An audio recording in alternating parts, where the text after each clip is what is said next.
नमस्कार दोस्तों, stock market निवेश में मैं आपका स्वागत कर रहा हूं और आज हम डिस्कस करने वाले हैं यस बैंक। जी हाँ दोस्तों, all about yes bank limited.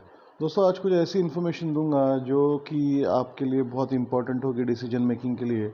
सबसे इम्पोर्टेंट पॉइंट ये है दोस्तों कि यदि आपने ये वीडियो पूरा देखा तो आपको सारा यस बैंक का खेल समझ में आ जाएगा।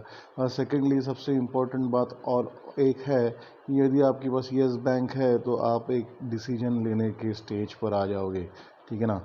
तो आपको आगे बढ़ते हैं दोस्तों, लेकिन उससे पहले हमेशा की तरह रिक्वेस्ट रहेगा दोस्तों, यदि आप नए हो तो चैनल को सब्सक्राइब कर दीजिए और वीडियो पसंद आए तो लाइक शेयर कमेंट करना मत भूलिएगा।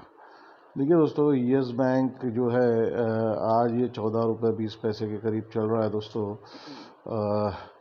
और इसके बारे में कुछ बातें बताना चाहता हूँ। देखिए, पहले आपको जो बातें अवेलेबल है मार्केट में वो बता दूंगा और फिर जो बातें अवेलेबल नहीं है मार्केट में वो भी आपके साथ डिस्कस करूंगा। देखिए, इसके वीकनेसेस जो आज की तारीख में इसके जो नेगेटिव पॉइंट्स है वो बताना मैं ज़रूरी समझता हूँ। देखिए, नेगेटिव ब्रेकडाउन दिया है, सेकंड सपोर्ट भी इसने तोड़ दिया है यस बैंक ने। टेक्निकल बात है दोस्तों, यानी जहां इसको सपोर्ट था 17 रुपये का सपोर्ट था दोस्तों, ये तोड़ के ये 14 रुपये पे आ चुका है, ठीक है ना। ये एक पॉइंट हो गया। सेकेंड पॉइंट दोस्तों कि MF have decrease their share holding, यानी म्यूचुअल फंड्स ने भी इससे कन्नी काट ली है। समझ रहे हो ना इसका मतलब क्या? म्यूचुअल फंड्स ने भी इसमें अपना जो होल्डिंग है पिछले क्वार्टर में अपलोड कर दिया है, यानी बेच दिया है माल। तीसरा point, inefficient use of share holder funds, यानी ये देखिए जो पिछले 2 साल इन्वेस्टमेंट्स हुई शेयर होल्डर्स की, तो जो पैटर्न बनता है जिससे ये आरओई होता है डिड्यूस, यानी जिससे आरओई निकलते हैं, उसका भी उसका भी तर्क ये निकला है कि पिछले 2 साल से जो नया पैसा शेयर होल्डिंग में आया है इनके, उसका भी ये यूज़ इनएफिशिएंट तरीके से हुआ है, यानी एफिशिएंट तरीके से नहीं हुआ है। Inefficient use of assets to generate profit, यानी जो एसेट्स है उसका भी यूज़ कर नहीं पा रहे ये लोग, ठीक है ना। ये नेगेटिव पॉइंट्स पहले गिना रहा हूँ दोस्तों सारे आपको।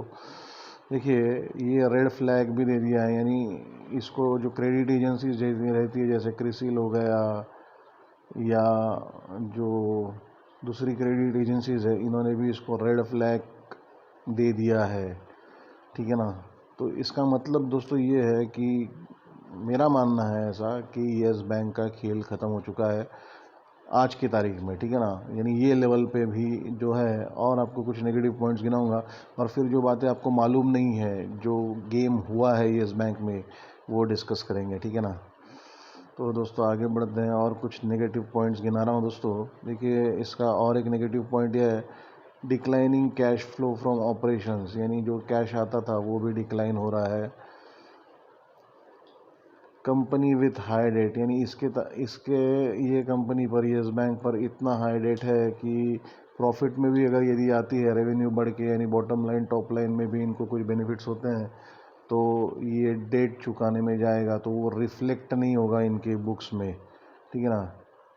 कंपनी विथ इंक्रीजिंग डेट, यानी ये बैंक कर्जा लेते ही जा रही है क्योंकि ऑलरेडी इन्होंने इतने बैड लोन दिए हुए हैं जो कि लोन एनपीएस में आ गए हैं, तो वो चल रही है बैंक। तो ये जो लोग इसके अंदर इन्वेस्ट किए हैं, जैसे एसबीआई ने इसके अंदर इन्वेस्ट किया था, किसी ने इसको डेट्स दिए हुए हैं, किसी ने इक्विटी कैपिटल दिया हुआ है, तो वो सब जो है दोस्तों ये डेट में ऐड हो रहा है। इक्विटी कैपिटल खैर डेट में नहीं ऐड होता है, लेकिन जिसने एक्चुअल डेट दिया यानी लोन दिया है ये बैंक को, तो ये ऐड हो रहा है। तो ये कंपनी है जिसका इंक्रीज हो रहा है डेट पिछले 2 साल में। देखो दोस्तों, ये पाइट्रॉस की स्कोर रहता है उसके हिसाब से भी देखिए, ये कंपनी को वीक फाइनेंशियल वाली कंपनी डिक्लेयर किया गया है ना। और सबसे important point, declining net cash flow, यानी जो कैश आती है कंपनी में, company is not able to generate net cash. ये सबसे इम्पोर्टेंट पॉइंट रहता है, जो ट्रांसलेट होता है प्रॉफिट्स में। बाद में कंपनी के रेवेन्यू आता है और रेवेन्यू जब बाद में प्रॉफिट नेट प्रॉफिट कैलकुलेट करते हैं तो उसमें ट्रांसलेट होता है। इसको तो ऐसा हो रहा है कि कोई कैश ही आ नहीं रहा है, तो प्रॉफिट तो होना दूर की बात है, ठीक है ना। तो दोस्तों ये नेगेटिव पॉइंट्स है, और ये नेगेटिव पॉइंट्स की वजह से ये कंपनी के फंडामेंटल्स भी वीक नज़र आ रहे हैं आज के तारीख में दोस्तों। और जो पॉइंट मैं आपके साथ डिस्कस करने वाला हूँ, देखिए कोई भी कंपनी जब कोई प्रॉब्लम में आती है तो बेसिकली होता क्या है, देखिए आप देख सकते हो इसका ये लेवल पे, यानी 2019 में जब ये न्यूज़ आई थी तब इसका ये लेवल पे भाव करीब 200 रुपये के करीब था, ठीक है ना। ये कंटिन्यूसली देखिए नीचे आया नीचे आया, यहाँ पे ये और नीचे आ गया था ये लेवल पे, यानी ये लेवल पे यदि आप देखोगे तो इसका जो भाव था करीब करीब, थोड़ा सा क्लीन कर लेते हैं दोस्तों, देखिए ये लेवल पे जो है इसका भाव था करीब करीब 20 रुपया। ये कहाँ से 200 रुपये से टूट कर ये नीचे आया 20 रुपये पर, यानी 20 रुपीज़ पर ये आया दोस्तों, ठीक है ना। अब आपको बता रहा हूँ कि 20 रुपीज़ पर जब ये आया, इसकी स्टोरी देखिए, ये इनसाइडर न्यूज़ है, 20 रुपीज़ पर आया दोस्तों। तो ये 20 रुपीज़ पर आने के बाद एक अनाउंसमेंट होता है कि एसबीआई ने इसके अंदर इन्वेस्ट किया हुआ है, ठीक है ना। पर एसबीआई ने कितने रुपए पे इन्वेस्ट किया है ये किसी को ध्यान में नहीं आया, ठीक है ना, और इसका हाइप भी नहीं हुआ। SBI has invested into this stock at 10 rupees पर शेयर, ठीक है ना। ये 10 रुपये पर शेयर इन एसबीआई ने अपना इन्वेस्टमेंट किया था इसके अंदर, ये लेवल पे जब ये इसका 20 रुपये का भाव था, ठीक है ना। वहाँ से ये वापस जाता है ये लेवल पे, ये लेवल पे इसका भाव हो जाता है 40 रुपीज़, ठीक है ना, 40 और 45 के बीच में। अब ये लेवल पे जो है दोस्तों, ये लेवल पे जो 45 का रेट आता है, यहाँ पे इसके जो प्रमोटर्स हैं, पहला तो राणा जो था वो तो पहले ही अपना माल बेच दिया था, लेकिन जो राणा का भाई था उसकी बेटी और बहू जो है, बेटी और उसकी माँ, यानी राणा की जो सेकंड डायरेक्टर है, सेकंड प्रमोटर था, उसकी जो बेटी थी और उसकी माँ, दोनों ने अपना स्टेक यहाँ हल्का कर दिया है, ठीक है ना।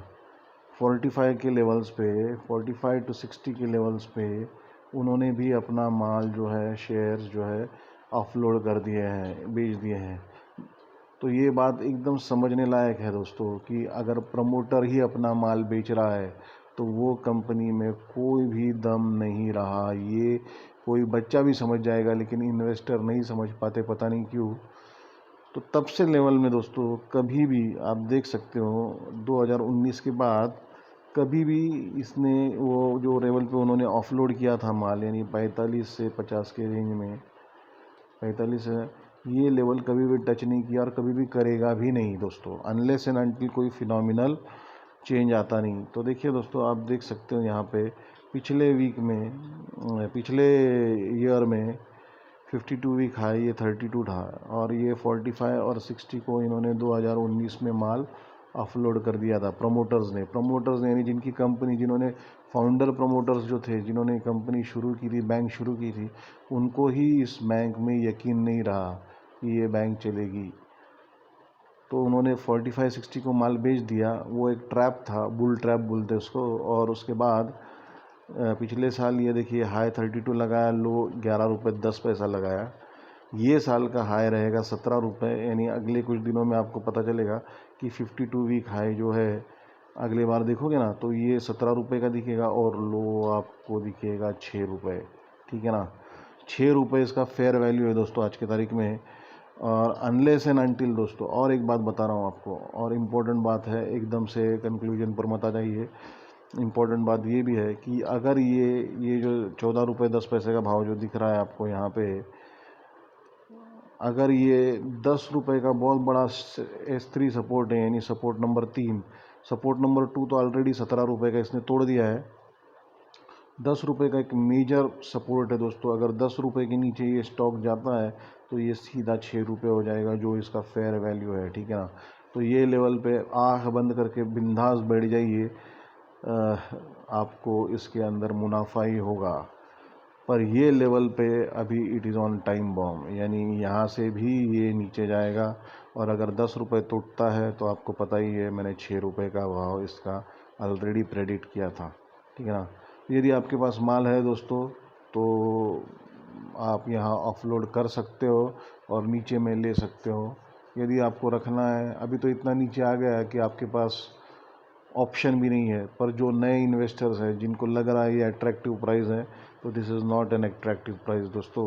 ये मैं आपको बता दूं, आपको 10 रुपये का सपोर्ट देखना है, और 10 रुपये यदि ये ब्रेक करता है तो ये 6 रुपये पे मिल जाएगा आपको, दिस इज़ फॉर श्योर, ठीक है ना। फिर भी यदि आपको बैठना है इस लेवल पे, यदि कोई आपको बोल दे कि ये अट्रैक्टिव लेवल है, तो ये आपका कॉल होगा। लेकिन मेरा मानना ये है, और मेरा हमेशा की तरह ऑनेस्ट ओपिनियन रहता है, आप मेरे पिछले वीडियोस भी जाके देख सकते हो, मैंने जो जो ओपिनियन दिया है सब के सब समय की कसौटी पर खरे उतरे हैं, ठीक है ना दोस्तों। तो धन्यवाद दोस्तों, यही था मेरी तरफ से येस बैंक के बारे में। तो येस बैंक का तो मेरे हिसाब से खेल ख़त्म हो चुका है, बाकी आपका कॉल आप ले सकते हो, और नया पोजीशन कम से कम मत बनाइए, ये मेरा रिक्वेस्ट रहेगा। तो यही था सारा येस बैंक का स्टोरी। धन्यवाद, thank you and God bless you. और चैनल सब्सक्राइब कर देना, और वो लाइक और बेल आइकन भी दबा देना दोस्तों, तो काफ़ी लोगों तक ये इन्फॉर्मेशन जाएगा। धन्यवाद।